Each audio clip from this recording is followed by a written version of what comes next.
सम्यक दर्शन के साथ होने वाली दीर्घागी पवित्रता को ही उत्तम शौच धर्म कहा गया। अब यह जो पवित्रता होती है ये एक शारीरिक पवित्रता और एक आंतरिक पवित्रता होती है। तो शारीरिक पवित्रता में हम स्नान आदि, दिन में 2 बार मंजन और क्रीम पाउडर से अपना शरीर हमारा स्वच्छ रहे, सुंदर लगे, तो ये शारीरिक पवित्रता होती है।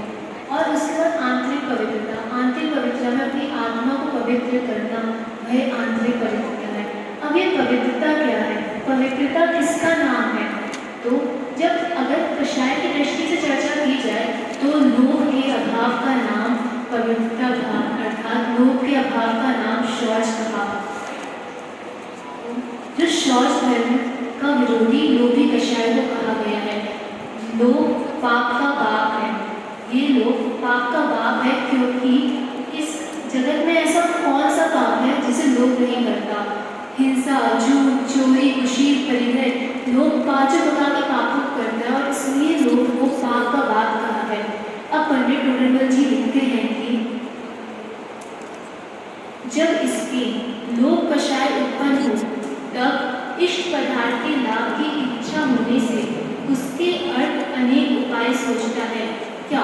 जब जीव में लोभ कषाय होती है, जब जीव में लोभ कषाय होती है तो जो इष्ट पदार्थ, जो पदार्थ उसे अच्छा लगता है, जो पदार्थ प्रिय लगता है, जिसकी वह इच्छा करता है कि वह उसे पाए, उसके लिए वह उसकी लाभ की इच्छा करता है कि उसको वह पदार्थ मिल जाए, ऐसा लोभी व्यक्ति करता है। और उस पदार्थ को पाने के लिए वह लोभी व्यक्ति उस पदार्थ को पाने के लिए वह लोभी व्यक्ति अनेक अर्थ के उपाय सोचता है कि वह उसे कैसे पाले, ऐसे अनेक उपाय सोचता है।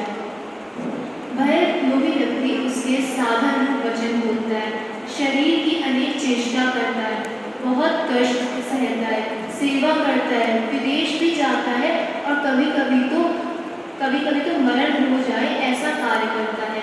तो जो ये लोभी व्यक्ति है उसकी प्रवृत्ति जीव के समान कही गई है, रसना इंद्रिय के समान। जैसे हमारी जीवन, अभी हमको कुछ थोड़ा सा चखने को मिला, हमें वो अच्छा लग गया तो हम और मांगेंगे, हमें और मिले तो हम ऐसे और खाने। तो ऐसे ही लोभी की प्रवृत्ति है, लोभी की प्रवृत्ति को जीव के समान कहा गया, उसे रसना इंद्रिय के समान कहा गया। आचार्य शिवचंद्र ज्ञानार्णव में लिखते हैं कि जो लोभ कषाय से पीड़ित व्यक्ति है वह अपने माता, पिता, गुरु, वृद्ध, स्त्री, बालक, दीनादि को भी निशंकता से मार देता है।